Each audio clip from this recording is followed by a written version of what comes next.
Hi, welcome to the Works in Progress podcast. I'm Sam. I'm here with Ben Southwood and Samuel Hughes. Samuel, what was the Great Downzoning? So, historically, cities grow in two ways, like putting it simply, they grow outwards or they grow upwards. Today, most cities around the world still grow outwards. In fact, there's like massive outward expansion of cities in most countries. But in suburban areas, which is most of the surface area of cities, they don't really go upwards anymore. There tend to be regulatory constraints that say once you've built a suburb at a low density, it has to stay like that forever. This is completely novel historically. It's all changed since the late 19th century and the present day. So I call this process the Great Downzoning, a process whereby zonal restrictions were gradually introduced and lowered such that neighbourhoods were frozen in place forever. And basically this happened, around the Second World War or before the Second World War? It's a bit more complex. So it starts in the German Empire and Austria-Hungary in the late 19th century. It spreads in the interwar period to the United States, Canada, eventually Australia. And then it comes in Britain and France really in the post-war period, in quite a kind of a strange way we can discuss later.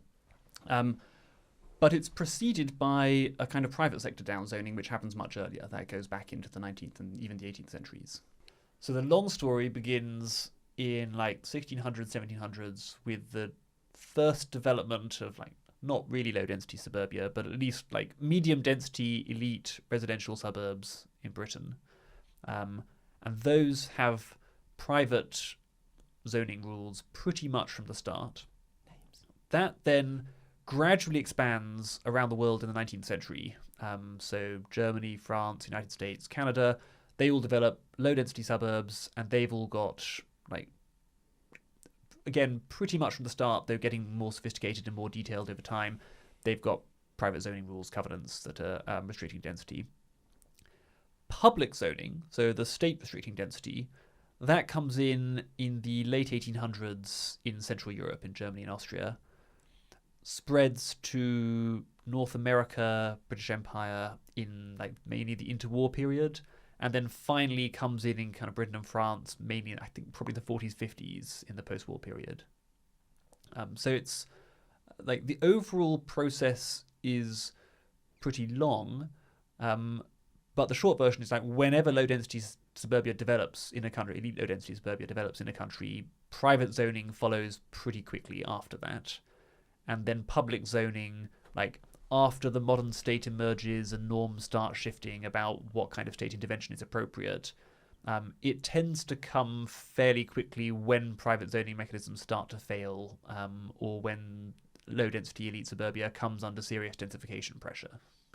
So the key thing I've learned, like studying this, so the first thing to say about the Great Downzoning, like an amazingly under-discussed, underappreciated subject. Americans write a bit about the introduction of zoning in the United States, and there's a bit of a kind of classic literature on how it arrived.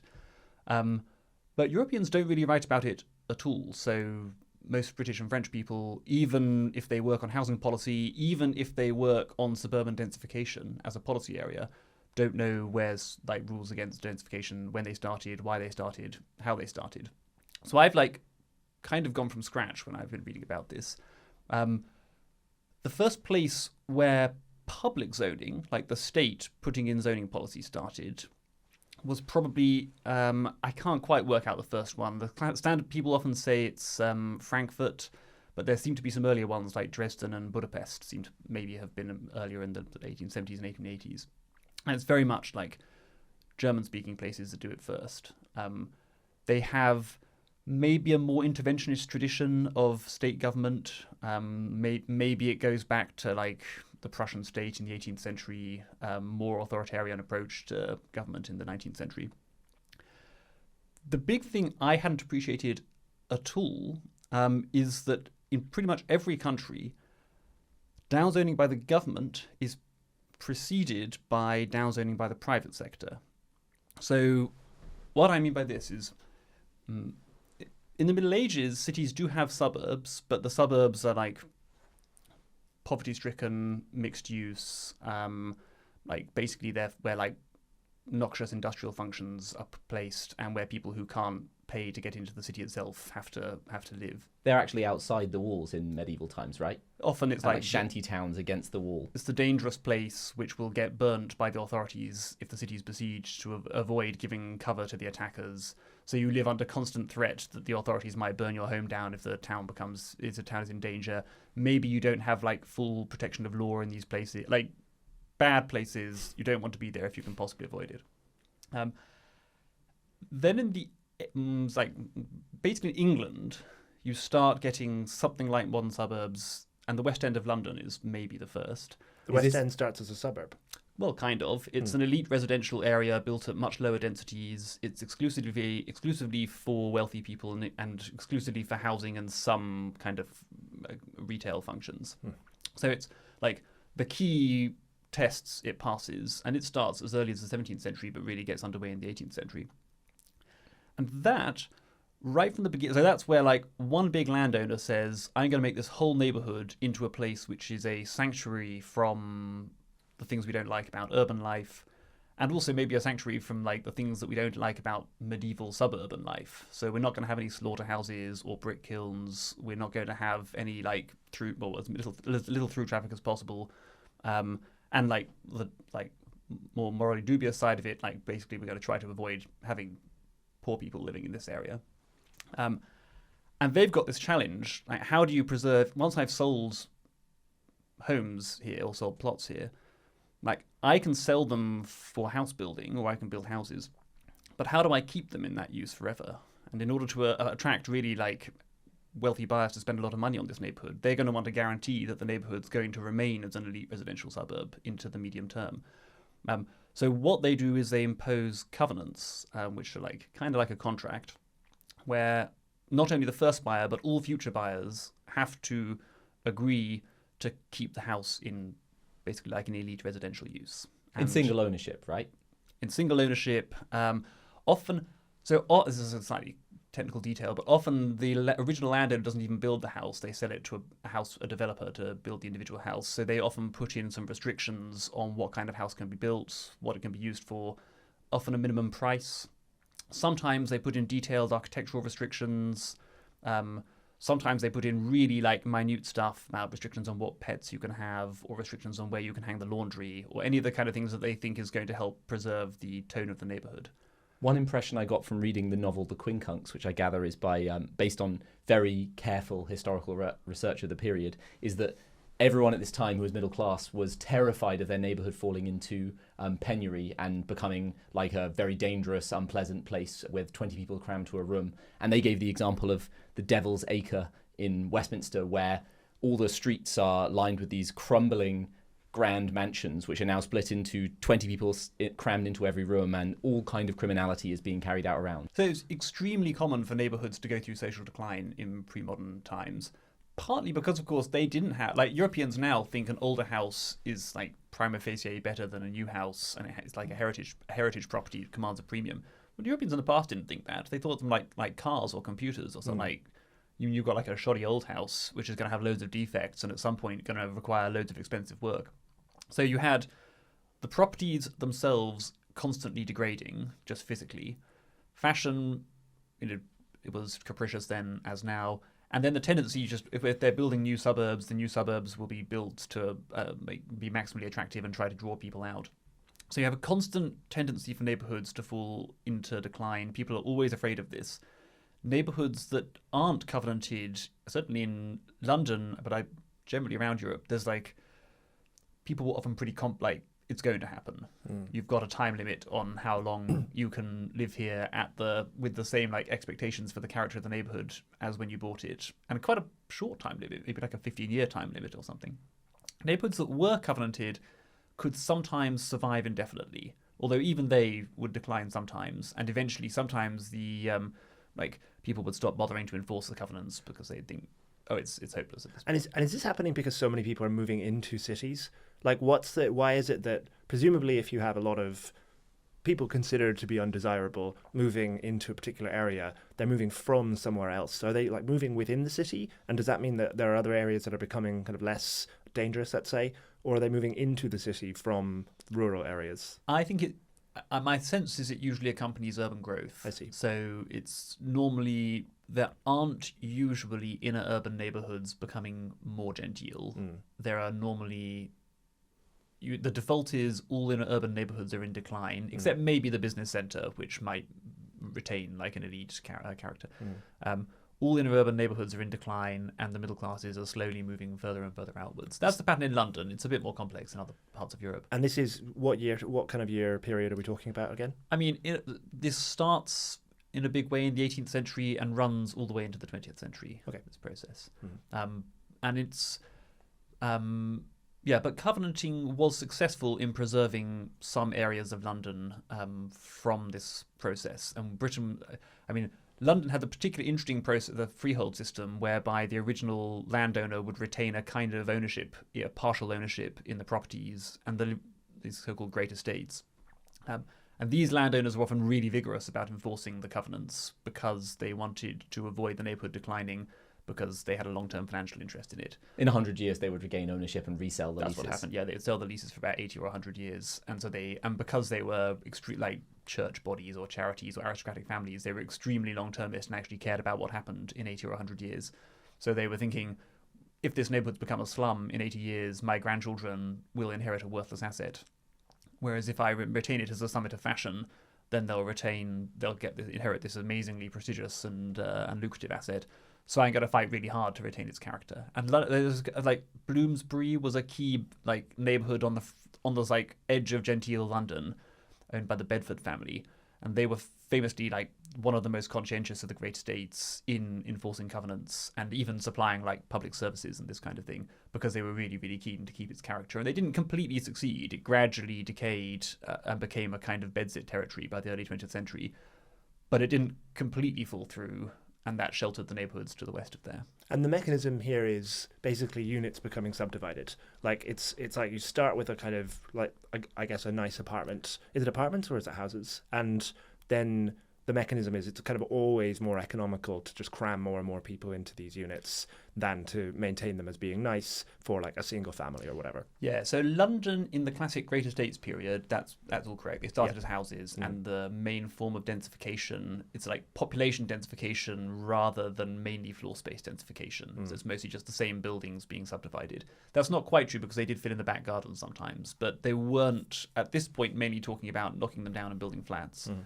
That becomes an issue in the 20th century, or late 19th, 20th century, when flats become, in Anglo-American settings, they start becoming more common. Get lift shafts and steel frames, which enables you to build really tall blocks of flats. And then you start getting the block of flats appearing in a green and leafy suburban neighbourhood, and that becomes another huge issue and a huge like key battleground around densification. Where are we then when the kind of dense city that you're talking about begins to change? Like, how do we get from what you're talking about, this sort of 18th century, 19th century, the emergence of the suburb, how do we then get to the kind of dense, I guess, upzoned, but seemingly kind of desirable place to live that we like, the kind of the Georgian apartments, things like that, or in Spain, the kind of nice bits of Madrid or the or Barcelona, things like that. Like, how do we get from the emergence of suburbs to this sort of beautiful, gentle, dense city? They started as beautiful, gentle density. Okay. So that's one of the, if for like us reading about this now, that's one of the elements which is a bit like surprising or confusing or confounds our expectations a bit, because we have this like papier-mâché villain of low density suburbia where it's like car dependent, extremely low densities, totally single use, and it's an easy thing for us to be against. Whereas your early suburbs in the 18th and 19th century were very beautiful, gentle density, like far above the densities that you'd build a suburb at nowadays normally. And they're all, certainly ones from the 18th century will all be under heavy heritage protection now. So like when we look at these neighborhoods, virtually everyone feels positive affect towards them, and they really don't feel like, oh, this is a villain of the urbanism story. This is a real hero of the urbanism story. But it's generally, the very fact that the private sector brings in these covenant restrictions explodes some of the standard narratives about density restrictions, because it shows when these restrictions were introduced, they were actually value maximizing for the neighborhood. It's like seems like a paradox that by losing rights over your property, you actually gained property value overall, because even though those rights were valuable to you, it was even more valuable to you that your neighbor had lost the rights to do things that might compromise your property value. Yeah, I mean, it's not that crazy, right? Like I'm very happy that my neighbor doesn't really have the right to play music after midnight, and maybe once in a few years I'd like to play music after midnight, but it's definitely worth it to me that we both have our hands constrained on that. Yeah, it's not crazy at all. And that's another thing, like researching the history of this has made me a bit more, I come from a background of working on housing reform and specifically on like pro-densification reform. But looking at the history has made me have a somewhat more nuanced view about it, because you can see like a lot of this stuff was kind of solving a collective action problem. And these were, in a way, these are societies without a housing shortage. They had housing shortages in the sense that they were extremely poor and often very overcrowded and so on. But they were without a housing shortage in the sense that floor space values were equal to build cost. What do you mean by that? Just explain why that's significant. So if you've got restrictions on house building imposed by the state, and they're like quite tight restrictions, then gradually floor space, the state starts stopping you from creating floor space, building stuff, even when the floor space that you created would be sufficiently valuable that it would cover the cost of building it and more. And the tighter those restrictions get, and the more people who want to build and can't build, the higher prices will creep, and you end up with a big difference between sales prices and build cost. And the huge differences all across Western capitals today. Often, like, buildings will sell for 3 or 4 times more than it costs to build them. Sometimes even bigger differences than that. That's all the artifact of regulation. But that wasn't there at the time. At the time, they were building at like whatever density was value maximizing. Sales prices were approximately the same as build cost, or just enough above build cost to incentivize people to build. And as soon as sales prices would drift above build cost at all, you'd get some more building and they'd push the sales prices down. So there was a market that was basically in equilibrium. And at that point, in improving the amenity of these neighborhoods by putting in covenants was, like, in the eyes of an economist, was kind of a good thing. Now, it gets more complex than that, partly because, like, morally, we might have quite mixed feelings about lots of the preferences that the market was satisfying here. So, like, in the United States, a big part of covenanting was racial exclusion. It was like white people didn't want to live near to African Americans, Asian Americans, Jewish Americans, or occasionally Catholic Americans.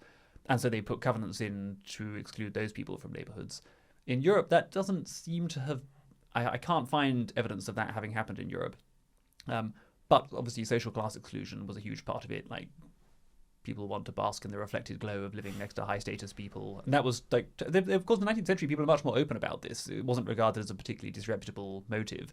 So like, the landowners would be totally clear, like, we are going to make here a neighborhood for the best sort of people. Nobody else will be allowed in except as servants or whatever. So it's morally quite checkered. The preferences that the market is solving here. The market is the reason why your prices go up when you have covenants is partly because people are being protected from noise and traffic and disease and overcrowding and tall buildings cutting out their light and all the trees being cut down and stuff that's, like, morally neutral. But it is also partly, like, various kinds of social exclusion. And both of those are part of the story. We can't, like... So I want to go back to the start of the story here. So it sounds like we're starting off with the first bits being in lots of different places, the first bits of downzoning being in many different countries, but the UK included, private downzoning. And I'm going to speak for you and say, when you said the Great Estates, you're thinking of, like, Belgravia and places like that. What I'm interested in is, you then said the state starts doing it in certain places. And I think you said Frankfurt was the first place. What do they downzone it to? So I can see in my mind Belgravia, we've got like 4 to 6 story townhouses basically, and instead they have gardens and they're not maximally full up of people, and in the city they're presumably filling in like every bit of space. What's happening in Frankfurt? What are they downzoning it to? So there's a tendency in all countries for the densities to fall over time, and that's basically because like the densities of suburbs are falling over time. I think probably the main driver of that is railways developing, which mean like opens up large expanses of spaces for like low density housing, and you can have your. In Germany, they'd call them villa colonies. So they're like a colony of large detached houses in the middle of the countryside, are built around a railway station, and then you take your train, you can get into the city centre for work every day. So by the late 19th century, at the top of the market, you're usually looking at big detached stories with like big detached houses with 2 stories, or maybe like 2 stories plus a basement or a roof story or something like that.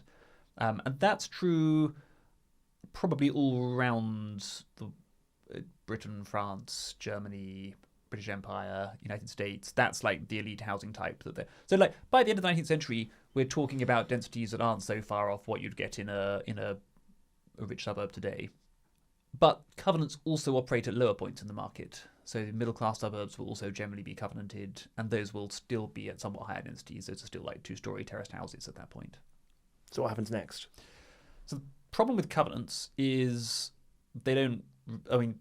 people really want what they purport to offer, restrictions on density, restrictions on use, but covenants are not very good at providing it. So they've got a bunch of weaknesses. For one thing, they're really expensive. They're not expensive, they cost nothing to put in place, but to enforce them, you have to have a lawsuit. I asked some lawyers about this, and they said, in Britain today, you'd have a starting price of £25,000 to bring a lawsuit to enforce a covenant, and it could go like way higher than that. That's, to anticipate what we'll talk about later, that's much more money than it costs a local government to enforce a zoning restriction, like maybe 10 times more money than it costs a local government. Courts don't always enforce them. They're a kind of tort law. Courts don't always accept that they're reasonable. They also have a very serious collective action problem. So most of them are enforced. In London, as we discussed, the great estates sometimes enforce them. But in most countries, you're reliant on neighbours to enforce them against each other, the system of reciprocal enforcement. So for any given neighbour, you think, well, I don't want to be the one who pays £25,000 to enforce against this guy for like building an extension in his back garden. Couldn't someone else in the neighbourhood take the hit on this? And even if it's doing more than £25,000 of aggregate damage to the neighbourhood, it's probably not doing £25,000 of damage to any given person in the neighbourhood. So there's a serious free rider problem, and that means you tend to get very little enforcement. The other key weakness that covenants have is they can't be imposed retroactively on neighbourhoods that didn't have them at first. And you also can't fix loopholes with covenants. So if there's something imperfect in the drafting, which there frequently was, or if there were kinds of densification that they hadn't anticipated, which frequently happened, nothing you can do about it. This became a huge problem in the First World War because in the 19th century, most European countries, one of the totally standard, the most common kinds of zoning rule, covenant rule, was a minimum price threshold. Really simple, and would just exclude all the people you don't want, and exclude flats being built, and exclude hovels from being built. The price thresholds were always fixed in nominal terms, which worked fine in the 19th century because there was no inflation. In 1914, inflation takes off. And pretty quickly, all these price thresholds become trivially easy to meet, and this like whole part of the covenanting system just collapses straight away. And there's nothing they can do about it because they can't go back and impose a contract on people that they haven't signed up to. So it's like theoretically, the covenanting thing is fascinating for what it shows about how much people wanted some kind of zoning. And it was sometimes effective in some places, but basically it was like a rickety, weak system which often collapsed under pressure. And we have some great cases of neighbourhoods where, like, once pressures for densification grew really strong, the covenants just collapsed and were unable to stop densification from happening. Friedenau in Berlin is a classic example of this. Laid out, beautiful street network, lots of villas. Then, like, the main body of basic electric trams arrive, and the main body of Berlin sweeps outwards, reaches Friedenau, and the covenants basically do nothing. The whole neighbourhood is turned into blocks of dense flats pretty quickly. And there's only today you can just find maybe 10 villas left in Friedenau that didn't get demolished by the time and survived long enough for like listing protection to come in. So basically, it's a system that doesn't work very well. Then you get so the key thing that happens next is the state starts to provide the kind of protections that the private sector is trying to provide but is not very good at providing. And the country this starts in, as I said earlier, Germany and Austria-Hungary, we don't really have a very good theory for why it's in those countries. They're not the countries where suburbia is oldest, but the standard theory that planners have, the planning historians have, is these are countries with a sort of relatively authoritarian tradition of government. And so they're more happy to have zoning controls than other places are. That first gets introduced 1880s, 1890s, spreads across the rest of German-speaking Europe over the next 2 decades, and then spreads across other countries in the decades after that. And it's not, at the time, very controversial. There's people tend to regard the introduction of zoning in existing urban areas as kind of a straightforwardly a good thing. The local people like it, but there's no sense this is going to cause a housing crisis in the long run or going to seriously constrain housing supply in the long run. So there's no sort of big pressure in the other direction from economists or people worried about housing need. The main determinant of which countries it spreads to tends to be how much densification is going on in those countries, how threatened people feel by densification, and how much pressure they put on the government to do something about it. So there are some places where it takes ages to arrive, but that tends not to be because there are principled opponents. It tends just to be because densification wasn't a thing, and so the state doesn't get around to doing this. So where are those places where it comes in late? So you've got countries like Ireland, New Zealand, and so on, where they don't even have planning systems really until the 1960s. The other really interesting case the weird case is Britain and France, which do have, France always builds pretty densely. Britain has some densification going on in the Victorian period, the Edwardian period. In the First World War, they introduced rent controls, which, and the market for flat building is completely dependent upon build-to-let, basically. In France, I don't think there's even a way in which a building can be owned by multiple owners at the same time. They do have one now, copropriété, which is like condominium ownership, but it doesn't. Literally, there is nothing in 1914. So it becomes, once rent controls kick in, it becomes financially kind of impossible to build anything except for single-family housing to be sold into owner occupation. Britain does have the leasehold system, but it's unpopular for flats. So basically, flat building is killed off in the First World War. It comes back only very fitfully when bits of the market are decontrolled in the interwar period and the post-war period. And it's not until quite late in the 20th century that the rental market is decontrolled in both countries and flat building becomes a big deal again. Is there a reason that building flats to sell wasn't happening at this point? So France, it's just because they lack a system for people to own flats in a building that's also owned by someone else. So, for example, in the US, when they invent condominiums, they get a massive explosion in building flats to sell them, but they don't have them. No one does it before then because there's no legal. It's amazing how individual legal tools. How did the condominium get invented? So they just realised that we've invented homeowner associations, and you could actually just apply them to individual buildings as well. So let's do it. I could be wrong on the exact details of that, but it's essentially the same legal title as homeowner. There was a slightly sort of trial and error process as well, right? They started building cooperatives as an early, which is a different legal structure, which still exists in properties from the 1890s. Yeah, but they barely ever took off. Cooperatives basically only exist with subsidy. And what's the difference between a cooperative and a? So I can't give you a proper answer. Yeah. Right, okay, my papier-mâché understand. I'm not an American, and I'm not really across the detail. But my understanding is, condominium is where the underlying fabric of the building is owned by everyone, and then each flat is owned by the people who live in that flat. Whereas cooperative is where the whole thing is owned by everyone, and then in a complicated way you're given use rights to different parts of the building. I see. Right. So you get a result which is pretty similar, but through a legal structure which is in some ways quite different. And that is they're kind of mythic, the cooperatives, right? They still exist in New York in certain places and in other countries as well. But my understanding is there has never been a mass cooperative build out, except for in periods where that's how they did social housing. So in various periods, the main way they've subsidized social housing is through co-ops, and then you've seen co-op buildings sprout up. But other than that, you just don't you see them get built. But the amazing thing is that, like Samuel was saying, unless you have condominium title, no one builds flats for sale. And in the UK, we did see some built through the leasehold system like that. But my impression is that from the 1890s, freeholders basically believed that one day they were going to be expropriated from their leaseholds, which eventually happened with enfranchisement in the 1960s. Yeah, that's right. And so they were right about that. And so they were reluctant to build leaseholds because they knew they were going to be taken off them at some point in the next 5 decades. They were actually amazingly prescient. They standardly sold leaseholds on an 80-year time span. And in about the 1880s, they started thinking, yeah, I reckon that the state is going to somehow steal the freehold from me at some point. And sure enough, it was exactly 80 years later. Can you just briefly explain the difference between a freehold and a leasehold? So freehold is normal ownership that everyone's very familiar with.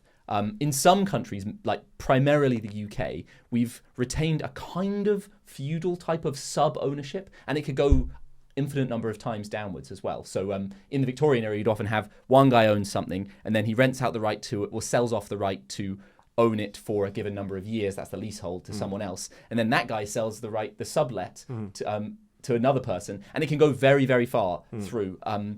And this has been retained in its full form in places like Hong Kong and Singapore, where they took the British legal leasehold system, and they've retained the fact that after 99 years or 999 years, you will in fact be kicked out, and they can demolish the building and redevelop it or do whatever they like with it, sell it to someone else.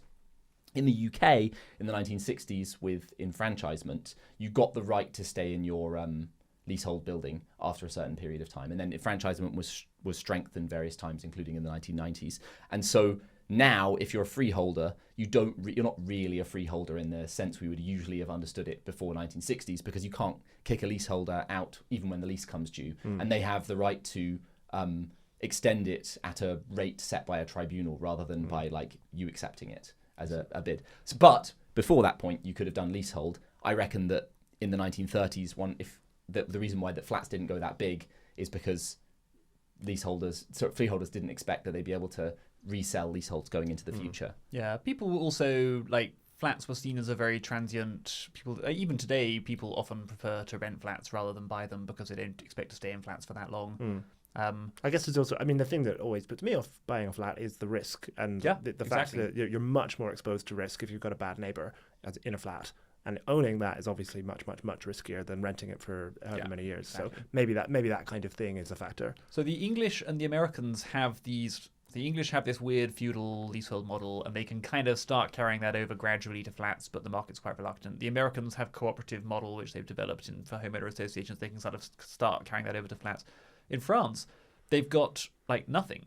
The only way you've ever done flats is through renting, and there's just no legal way to divide a building between a bunch of people. So when the French introduced rent controls, it's quite amazing to go out to these commune in the Paris region, and you can see blocks of flats that were finished in 1914 and then just little houses built next door, because it became impossible to build flats as soon as the war had broken out, and the market just was completely vaporized for decades. And France, the main effect was a massive deadweight loss, because the French housing market wasn't really ready for loads of single family houses. But they did also build quite a lot of single-family houses, and the French started to fall in love with suburbia in a way that they, unbeknownst, we never talk about French suburbia. It's kind of unbeknownst to English and American people. But it is actually a huge thing, and it did all start through this weird story of rent controls in the First World War. So the sequence is you have what you're calling kind of early suburbia, which is much, much, much denser than what we would imagine today. That then begins to become even denser as apartments become possible. People begin to get quite upset about that.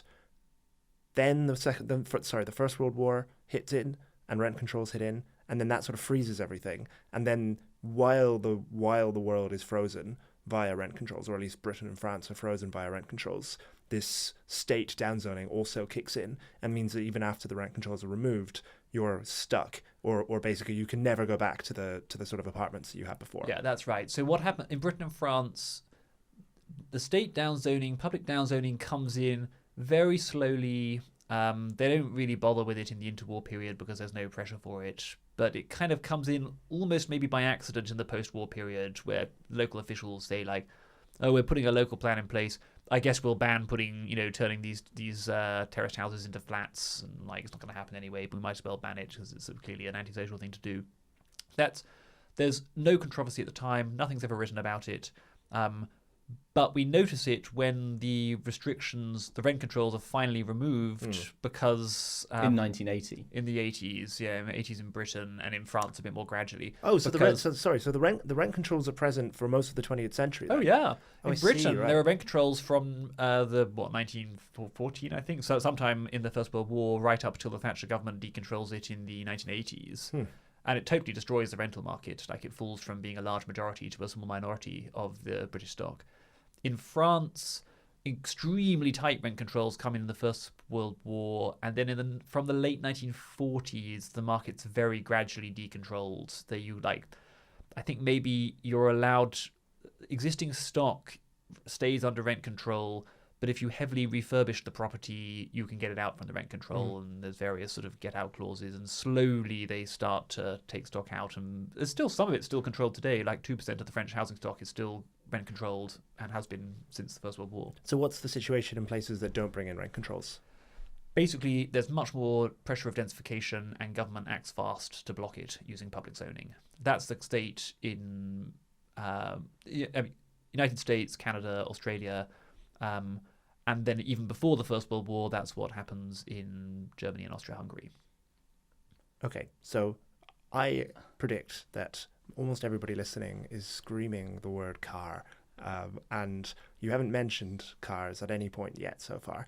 And the traditional story that I hear, that I kind of take, I think is widely taken to be the real story, is you get cars are invented, people suddenly can extend themselves out to much, much further afield, and they suddenly can afford to live somewhere that they can have a house and a garden and the kind of low density suburbia that is maybe nicer, maybe safer than cities, but they can still have a job in the city. And so the car kind of opens up all of this land to low density building. And those people simultaneously don't want those places to be exposed to the sort of inner city building that they've just left. Is that true? Is that part of the story? Why are you giving the car such a small role in your story? So I started out thinking that something like that would be true. I now think it's mainly not the story. The basic reason to mistrust that is that so much of this process has already taken place before cars come into play. So all these private covenants have spread to basically all elite suburbs and probably most middle-class suburbs before 1900, before there are any cars at all. So we can see there's lots of demand for it, and there are some mechanisms in place. Public zoning has arrived in Germany and Austria before there are any cars, and it's already, I suppose cars are starting to come in the States in the 1910s and 20s, but like most of the neighborhoods where zoning is introduced were built before cars had arrived. So cars don't seem to have created the kind of suburbia which is originally pioneers either private downzoning or public downzoning. People seem to have already wanted it before then. I think there's the transport method which is closer. So here's a story which I think may be like partly true. So railways do have a big role in expanding suburbia in the 19th century, because they do make it possible to live in green leafy neighborhoods that are remote from the city centre but still commuting to the city centre for work. They also have a kind of natural exclusionary structure, which is that they're extremely expensive. I mean, even today, if you take a railway from like Sevenoaks into London, I think it's like a £6,000 annual ticket if you want to. That's the cheapest way you can do it. So like commuting by heavy rail is still extremely expensive now. It's totally prohibitively expensive then. So technology creates neighborhoods which are like impossible. You can't live there unless you're very wealthy. And those like a natural exclusionary filter. And then I think probably the technology which breaks that is to some extent the car later on, but earlier on is the electric tram, which is far cheaper than railways and means that the city of ordinary people can start spreading out and reaching these elite villa colonies, these elite islands of rich houses that have previously only been accessible by railway. I think that story of railways creating elite suburbia and then the elite suburbia created by railways being threatened by trams and later on by cars, which are more like democratic forms of transport. I think there's some truth in that. But it's not, even that's not the whole story, because you find in lots of small towns all around Europe, you find elite suburbs developing in the 19th century without any railways being involved. Like the West End wasn't developed through railways, it developed long before railways. Everyone used to commute to work via walking, so Yeah. everyone walked an hour from their West End house into their city job. Yeah, Europeans in the 19th century walked a lot, even rich ones. Every morning from Belgravia, like a huge flock of top-hatted, frock-coated men would set out and pour through Covent Garden and Soho and like going to their jobs in the city, and then every evening they'd all pour back through the streets. And that was... and you see, like, even little towns, Shrewsbury, near where my parents live, like, that has its own little villa district. Shrewsbury, there's certainly no commuter rail around Shrewsbury, but so that the development of that kind of suburbia, I think, has more to do with basically availability of capital and like the swiftly growing middle class, and it makes it financially possible for a developer or a landowner to take a big bunch of land, big plot of area of land, and say, I'm going to develop this whole thing as an exclusive residential area, and it's going to be totally different to the kind of impoverished mixed-use suburbia which has existed historically. Instead, this is going to be something which is like, it's big enough and I can raise enough money to design it in one go, and it's going to become a kind of exclusive place, exclusive in terms of use, exclusive in terms of social class and all these kinds of... So I actually think the core mechanism behind the development of suburbia is probably not transport types. It's probably just growing wealth, faster urban expansion, and the availability of like easy capital for developers to do unified development of suburban areas. Once those exist, people try to protect them. So I have a question for you. What about the places that don't seem to have a great downzoning? So I spend a lot of time on Google Maps satellite view, and I spend a good fraction of that time on Google Maps satellite view looking at Spanish cities. And my weird impression is that they tend to, the city like Valencia just ends 6-story, maybe even 8-story apartment blocks, and then open field, and then like maybe an 8-story satellite town, and then open field.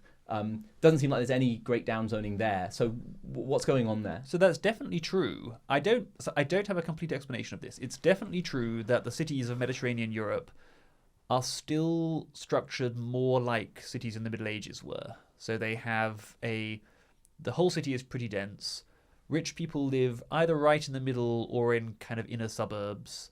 And then suburban areas are poor, mixed use, and unplanned. They're like ragged, haphazard development of stuff which has been like spat out from the city. That there are some exceptions to that, and those exceptions are gradually growing more common over time, but that's still the basic profile of a Mediterranean city. And they don't have, and in many cases you still find, as you say, this phenomenon, like you get to the city limits and it's 6-story apartments, 6-story apartments, 6-story apartments, and it just stops and you have open countryside afterwards, which is the thing which is like almost never happened in the whole history of the English-speaking world. No English country has ever had 6-story flats built in large quantities on the edge of the countryside. I can give a short explanation for why the Great Downzoning hasn't happened in those places, and that's just they didn't have elite suburbs in the first place. If you don't have elite suburbs, then there's nothing to the basic mechanism for the Great Downzoning, which is suburban people demanding it, doesn't happen. Why did they not develop elite suburbs? That's much more puzzling. The reason why they didn't in the 19th century is maybe just that these countries were still too poor and the capital accumulation hadn't happened. But why haven't they done so since then? I think we might want to do a works in progress article about this. I have a papier-mâché theory, but like this is completely conjectural. My wild theory is maybe if you don't develop suburbia during the railway age, cars arrive, and then like these areas around the city are completely democratized and opened up, and anyone can build a house there. And at that point, the appeal of suburbia as like an elite zone is lost. And if you haven't established elite suburbs already at that point, then you're like path dependently stuck on suburbia being, ironically, stuck on it being like it was in the Middle Ages, like a poor area where like people don't want to live unless they have to. Whereas if you had the railway age, you had the railway towns, then those places, and went through this window where technology created the possibility of having this like socially exclusive suburbia. Then the people in that socially exclusive suburbia strive to keep it in being forever, and are generally pretty successful in doing so because they enlist the state to help them.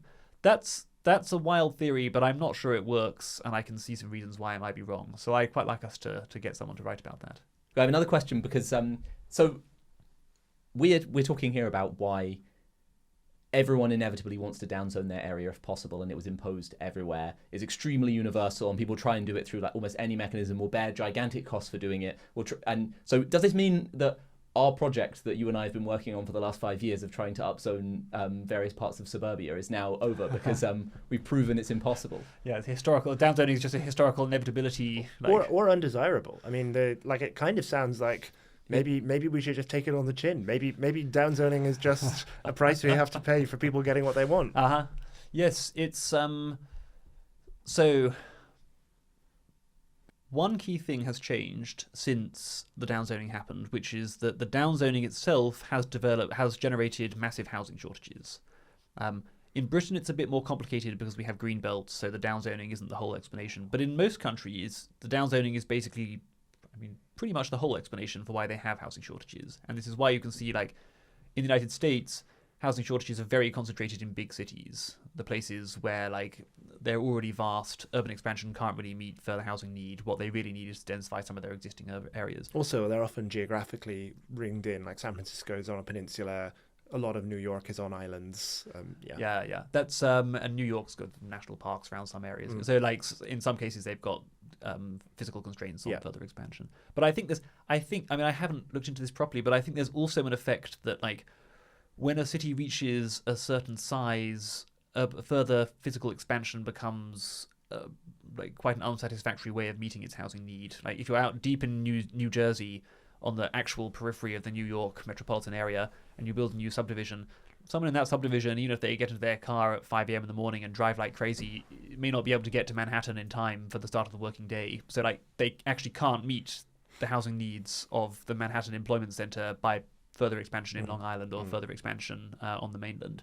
Give an example of that. So you have Houston, which obviously has a famous sprawl city where it's relatively low density in Texas, and they have an enormous amount of roads. The Katy going out west of the city is like 16 lanes at one point. And generally they flow quite well because they're toll roads. But even in Houston, where they basically allow unlimited outward expansion, right? So there's no overall gap between we were talking about this before, house prices and housing sale costs on the edge of town. There's still a strong push to densify the inner suburban neighborhoods because they're just so much more convenient. And when you get to the point where, like, Houston is probably bigger than the urban area of London if you put them together on a map, and it has less than half the population of that overall urban area. When you get to that level of spread, it's just worth adding some more housing in the middle if you can. But sorry, Samuel, carry on. Yeah. So if you remember, when the downzoning was introduced, when it was introduced by the private sector, we're pretty certain that it was increasing the value of these neighborhoods. The reason why we're certain of this is that it was done again and again and again by profit-seeking developers all around the world. It's extremely unlikely they were all wrong about this.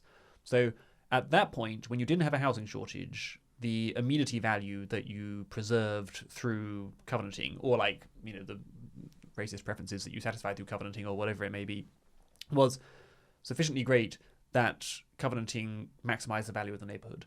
It's pretty clear that's no longer true in areas with acute housing shortages. So in these areas with acute housing shortages, like the Great Downzoning itself has forced up floor space values so that they're now, like, its floor space costs sells for 4 times more than it costs to build in these places. And when you see, so that's like one reason why we might not be so pessimistic about the situation.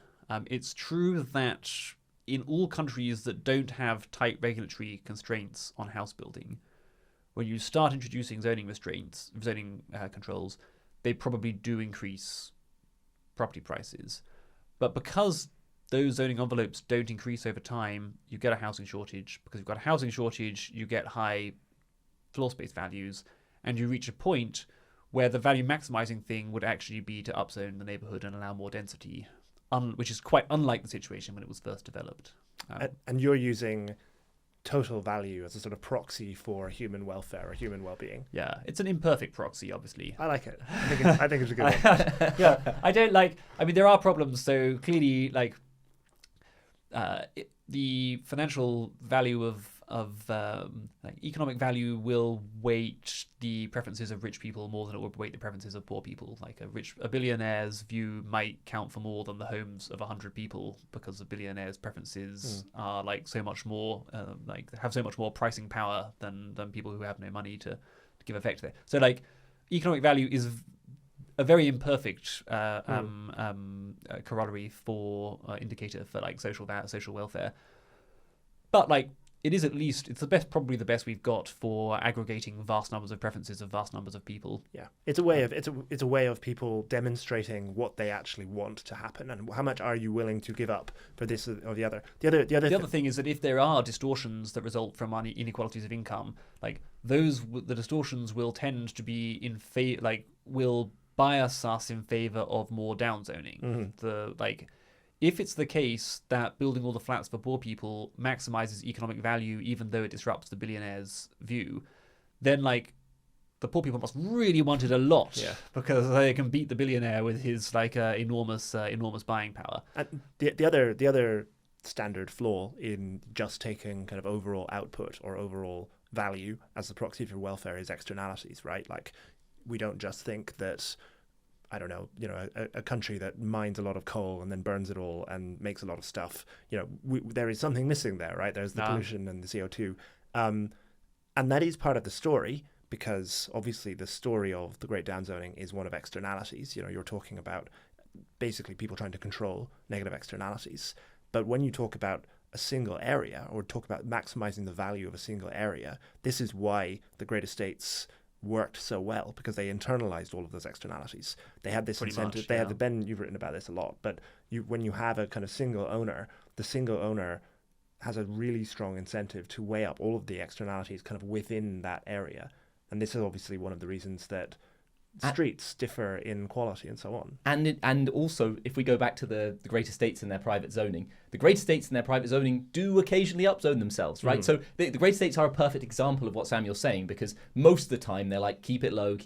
Then occasionally floor space values rise so high that they think, well, this will be busier, this will be slightly less exclusive, but we can fit double as many people in here, and they really want to live here in the center of this city, which is a really economically valuable city. And so you could go right now, you could be like me and go on Google satellite view of around Chelsea or Marylebone and look at the edges of places where there are Edwardian blocks of flats next to Georgian or Victorian houses, and they have and they'll be in great estate land, and they literally have upzoned their own great estate land. So that private version of zoning is able to balance it when it actually is necessary. Yeah, Hans Place, probably one of the most expensive streets in the world. That's owned by the Cadogan estate, I think. So in the 1880s, it was all developed originally in the late 18th century as terraced houses, 4 stories or something. Reaches the end of the 19th century, and the estate owners, the leases are all coming to their end. The estate owners think, actually, there's loads of demand to live in Knightsbridge. Why don't we just demolish the whole thing and rebuild it at like twice or 2.5 times the density? Sure, we'll lose a bit of amenity value because the density will be higher, but we've got 2.5 times as much floor space, and like people really, really want to live here, and they did it, and it worked. They made it. So they can't do that anymore because the planning system now overlays the private zoning controls by the great estates.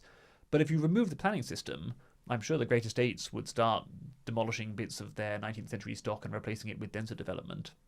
And we know, like, this isn't just like us speculating. There are plenty of international examples where if you give blocks or neighborhoods or the right to upzone, they do it because it increases the total value of the block when they do so.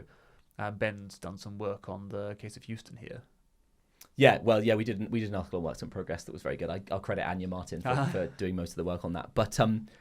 But yes, there are many examples. I've seen lots of examples. My favorite example at the moment, we've got an article coming in, so I've been reading all these drafts of all these details, and I'm one of the few people who knows about all of this stuff because no one seems to go into Korean archives in Korean and look through all the details of. There was this policy called the Korean Dream in the 80s, where you could take your neighborhood that was potentially like a shanty town slum on the edge of town, because Korea had a very high birth rate at the time, funnily enough. And also a very high urbanization rate. So their cities were growing at like 15% per year or something, or faster than that. And they allowed whole neighborhoods to opt into upzoning, to be allowed to build whatever they wanted if they wanted. And at that time, the value for them was, no, okay, it's actually better, despite there being more people around. It's still going to be net more valuable because the demand for floor space is so high. And so they all opted in to upzoning. So we clearly can see examples of it. The question, so like, how optimistic should we be? So the case for pessimism, as you lay out, is everywhere which has elite suburbia, or even like middle class suburbia, has downzoning. Like, it's pretty much without exception. And there aren't many cases of that changing yet. So that looks like quite a powerful argument for pessimism. But the case for optimism, to summarize what we've been saying, is all that's true, but the very success of the downzoning maybe has created the conditions for the ends of the downzoning in some places by removing this totally key feature that was there in the beginning, which is that originally downzoning was value maximizing, and now downzoning is massively value destroying in the places with the bad housing shortage. Of course, still lots of places without bad housing shortages. So I'd say, like, I would be very pessimistic about upzoning parts of the United States, or in Europe, which don't have housing shortages. I think there, like, zoning is probably good. It's certainly economically good for people in suburban areas, and they almost certainly improves their property value.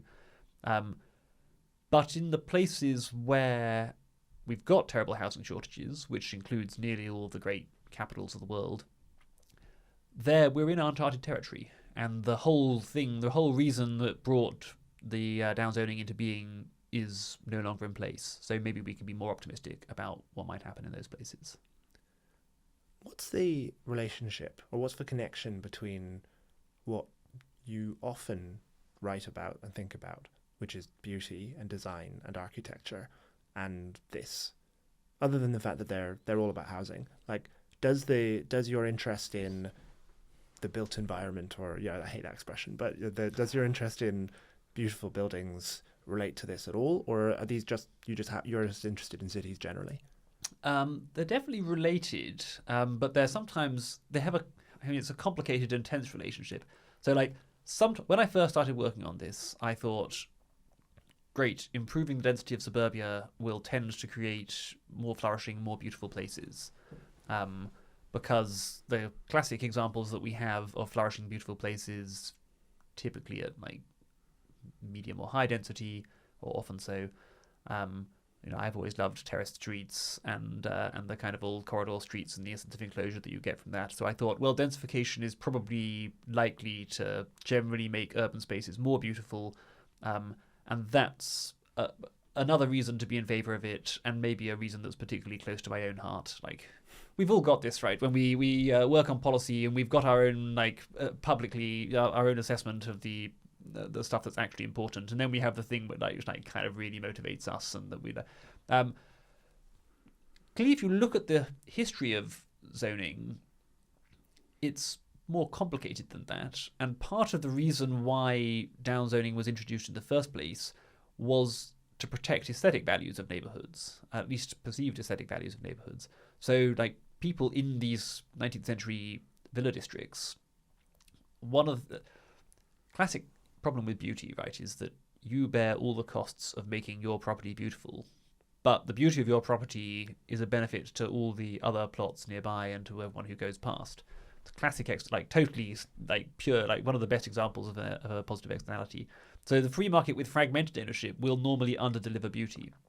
And there are fun classic studies about this, looking at front gardens. Like, if you take out a driveway and put in a front garden, your net property value goes up a little bit under certain circumstances, but not very much. But all your neighbour's property also takes a big jump, like maybe larger than your jump, because they don't lose their driveway, they just get some nice flowers to look at. So you've got classic collective action problem, and private zoning. One of its totally clear one of its purposes at the start was to overcome that collective action problem, and public zoning has tended to be less fine-grained on aesthetic questions. Like the private zoners would really fuss over what kind of fence you can have and what color you can paint your house and so forth. But public zoning in coarse terms probably motivated by these aesthetic considerations to an extent. So there I have emotional dissonance that urban density, which is good for the economy and good for society as a solution to housing shortages, is seemingly bad for aesthetic purposes. The case that really interests me here would be actually the one we've been discussing, the case with great estates. So what they did, because there was still this one unified owner who was coordinating the densification process, they thought, okay, we're going to redevelop this at higher densities, but we're still going to think about aesthetic values. We don't want to densify one property in our estate in a way which is parasitical on the other properties, because we also own all the other properties. So whenever we densify a property, we'll think really carefully about the massing and the facade and all these kinds of features. And it created these neighborhoods Hans Place is an extremely beautiful street. You can see why all these incredibly rich people want to live there. So what thinking about this for several years has led me to is the conclusion that there are some prima facie tensions between densification and urban beauty. And those tensions are obvious and clearly were one of the things which drove the development of zoning in the first place. But there may be ways, if we can get the upzoning right and make it not just an uncoordinated free-for-all where parasitical building is allowed and where you get the free rider problem, the aesthetic free rider problem goes totally rampant. If there are ways we can counter that, then we could get much denser neighborhoods that were nonetheless beautiful. So what are those ways? Well, where you've got a unified owner, like in the great estates in London, it's much easier because there you've got an underlying economic agent who can control what the new development looks like and who's also internalized the externalities, so they care about beauty. The problem we have is in nearly all places you don't have that because the original landowners have sold the plots into fragmented ownership, and so the freeholder, the free rider problem becomes quite serious. Clearly, part of the solution, sometimes you can create the solution just through having a good planning system. That is where you've got fragmented ownership, the state will step in to provide some of the services that a unified owner would have provided if they existed. Like what? Controlling the design of buildings, saying that no, you can't build a multi-story car park there out of concrete or whatever, even if it's the most valuable thing to do for your individual plot, because it will destroy the amenity of all the plots around it. And the planning system does do that to some extent in this country, as in all countries. So that is definitely part of the answer. We do have problems there, so famously, planning systems can end up suffering from design disconnect, where the professionals who run the planning system have different aesthetic preferences to the wider public. So it's a standard planners and architects are much more likely to be in favor of radical modernist designs, which are quite rebarbative to normal people. One thing I often see is buildings where they have an old building, there's an extension onto it, and the extension seems to be designed to be maximally different from the original building, as though it's I really want to show you that this is an extension rather than part of this. Doctrine of legibility. It's widely, so lots of English planning authorities have this as official or semi-official policy. They require it to look different. They require it to look different because they don't want if it blends into the original building, it could be seen as a fake extension that was trying to pretend to be part of the heritage. Whereas Jesus, that would be terrible. Yeah. So it's now probably if you had a unified owner, they would have the discipline of the profit motive. Yeah. And they know this doesn't maximize the value of the neighborhood, and I care about value of the neighborhood, so I care about the preferences of ordinary people whose preferences, because those preferences drive that value. Whereas if you're a public authority, to some extent you get that through democratic feedback mechanisms, but those are often weaker, and people don't really vote on the basis of the conservation area policy of their neighborhood. They don't know the technical detail, they don't follow that. So the democratic feedback mechanisms are probably quite weak, and so you do get this drift, the design disconnect effect. And I think that that doesn't mean I want to get rid of planning controls and densification. I think they're definitely better than nothing, but that is a problem that you'd have. Ben and I have worked a lot, or you've worked a lot as well, on the policy street votes, where we look at a way in which like low density streets could vote by qualified majority to go up to like medium densities, Marylebone density or Paris density. And there we've always said the street would introduce like strict rules on the external appearance of these buildings. And the idea there is that the street is operating like a democratic version of a great estate. So their incentive is to maximize the value of the street as a whole. They want to block free riders because they will suffer if there are free riders. The free riders will destroy the value of they want to be in the good bit of the... Well, I mean, ideally, each person would like to be the one who can be a free rider while everyone else is forced to follow the rules, but they can't do that. So failing that, they want to be in the positive equilibrium where everyone's controlled by rules that value maximized for the street as a whole. Because that means they individually, because the same rules apply to everybody, Exactly. so they individually, that's the best way for them to individually maximize their income, I see. So that is an attempt to, among other things, that's an attempt to like reconcile the tension between densification and beauty, which is important for me emotionally. Also is value maximizing. And also, I suspect is very important for like the politics of densification. I don't know, like, there's one question of like, how much is the effect on prices on the streets? But there's a second question, which is, what's the effect on the public response to a radical policy like this? And if the first photographs start coming out from the first street votes and the post-street vote developments are like hideously ugly and they get plastered all over the tabloids and over social media, that's like potentially a killer for the policy.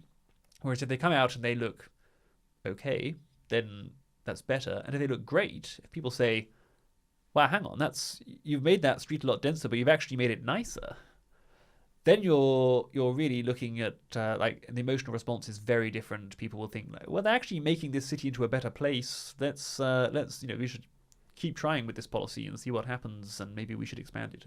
So I think it's pretty important to get this right, especially in places like where there's a long tradition of like caring for neighborhoods and control over places, and people are very sensitive to these kinds of features. Is there anywhere that does, let's say, kind of beauty and density right at the moment in your mind? The only place that I know of that I've been to that seems to have a really good land use policy is Japan, but it's not it's actually quite nice in its own way, but the buildings are individually, in a lot of Tokyo, for example, not particularly pretty. They're made to be torn down, as most people know. There is something kind of quite wonderful about being there, and the actual urban form makes it feel really, really good. But the individual buildings are not, I don't think, are often not beautiful. And there are beautiful parts of Japan, of course. But do you think there's anywhere that gets these two things right? I don't think there's any like whole country that is the example. I mean, there are a bunch of countries where the urbanism of new developments is typically pretty good. So Spain and the Netherlands are the two most obvious examples of that. Quite different, but both quite impressive. But neither of them does that much densification of existing neighborhoods. And even in the good new neighborhoods, again, it's kind of like in Japan. They're not individually beautiful buildings. They're like fairly ugly buildings that nonetheless create good neighborhoods because the planning is so good and the infrastructure and so on. There are lots of interesting individual examples. There's like Le Plessis Robinson, which is was a kind of a decayed post-war social housing estate outside Paris, built at fairly low densities, and that's gradually being regenerated at much higher densities, like very beautifully, and has been extremely popular with local people and is starting to create more and more of a splash internationally. So that like clearly shows how it's done. There are similar like densifying estate regeneration schemes in Britain where they've clearly improved the neighbourhood. Like the post regeneration estate is like obviously better on the eye than the pre-regeneration estate, even though it's 2 or 3 times denser. So there are success stories, but I wouldn't say there's any country where like the success story has become the norm. Thank you very much, Samuel Hughes. You've been listening to the Works in Progress podcast. For more, go to www.worksinprogress.co.